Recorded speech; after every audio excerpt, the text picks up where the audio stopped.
Hi, I'm Christina with Tinagirl Life, and today I'm going to show you how to butterfly a chicken for the barbecue. The first thing I'm going to do is get my marinade together. Now this is so incredibly simple. I just put a little bit of grapeseed oil is what I'm using. You can use vegetable oil or olive oil for this. And I'm going to use some Montreal chicken spice.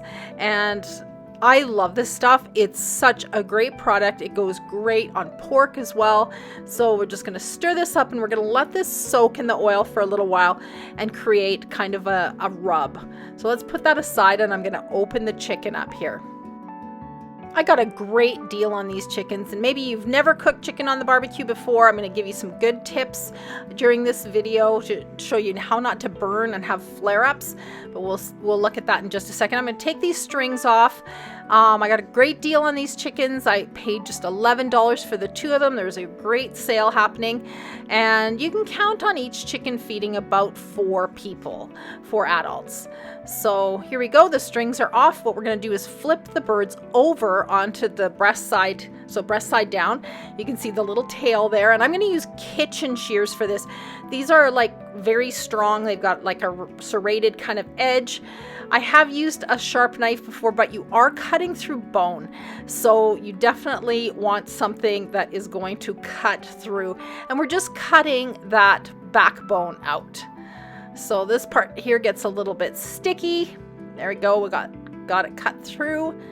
And I'm left with that piece right there. Now, we're not throwing that out. You can if you want to, but what I like to do is actually put it into a freezer bag and throw it into the freezer, and then when I'm making soup stock, I'm going to pull that out. So we'll just cut the other one out here as well. We'll see if this one cooperates. It's actually pretty easy to do.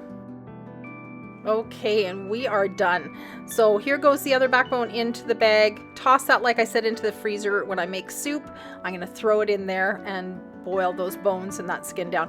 Okay, so this is how we do this. We kind of give it CPR here. We're going to break that breastbone so that it lays flat. Now what happens here, the cool part about this, is all the chicken is about the same thickness now. We don't have that cavernous area inside the chicken. Now the whole thing is like one sort of flattish piece. And that's going to go on the barbecue just like that. So now this is where our little marinade comes in. Remember, it was super simple, just some grapeseed oil and some Montreal chicken spice or some kind of spice that would be good for chicken.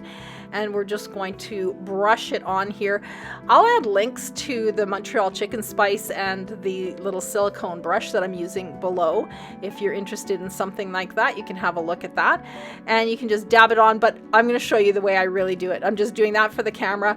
Usually I do it by hand so that I can really get that rub into all the nooks and crannies. And it's so delicious. Oh my gosh, I just can't wait. So I wanted to mention the first thing I actually did before I even started making the marinade and working on my chickens was fire up my barbecue right away. Full blast, all 4 burners on, lid closed. Okay, so we flip our birds over here and we make sure to put our rub on the inside as well. I promise you, this is chicken like you've never had. It is so good. Every time I make this for my kids are always asking me, how in the world did you do this? This is delicious. So there they are, all ready to go.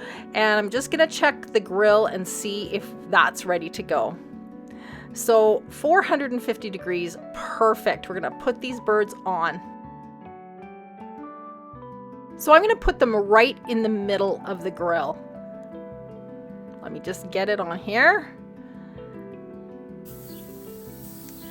Okay, I'm going to adjust the legs. So there's a little adjustment here. We just got to make sure that that bird is laying down properly.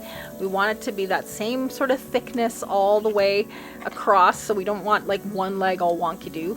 Because basically what happens is it starts to cook and then you won't be able to move the legs. So we're going to adjust that. All right, everything's looking good. So what I'm going to do here is I'm going to turn off my middle burners now. So the 2 side burners are our full blast, and then these guys are going to be turned right off. I'm going to close the lid and I'm going to leave it. Walk away, go do something else for a few minutes. The temperature goes down to about 325, and that's great. All right, we have reached the 10-minute mark now. So you can see that it's starting to crisp up a little bit there and get a little bit brown. Here we are at 20 minutes. So what I'm going to do at the 20-minute mark is give it a flip. I don't want this to be open too long, so I'm going to work really quickly here. Close that lid back up. Don't keep checking on these birds. Check on them every 10 minutes is fine, unless you're getting a flare up or something like that. But you shouldn't be, because you should be cooking on the burner that's not turned on. So as I'm flipping this, I'm noticing now I should have used my silicone tongs, because it's kind of tearing into the skin there. You want that skin intact as much as possible. It keeps that bird nice and juicy. Okay, so now I'm going to show you my digital thermometer. I love this thing, and I'll add a link below. If you don't own one, you should.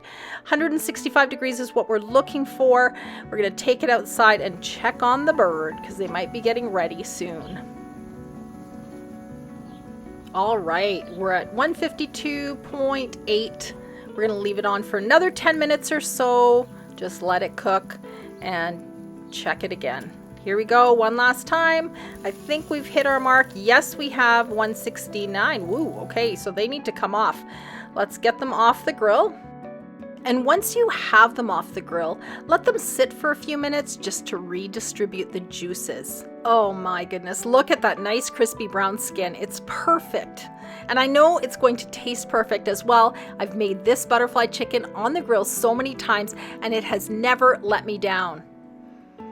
All right, so we've got 4 pieces on each bird, and we're gonna just start taking it apart. So the legs just come off so easily, and then we're gonna cut the breast right down the middle. You can most definitely make this in the oven as well if you don't have a barbecue. So be sure to check out my links below, give my video a thumbs up, become one of my channel subscribers so you won't miss out on any of my upcoming videos. And would you let me know how your chicken turns out and where you're watching from? I will see you next time on Tinagirl Life.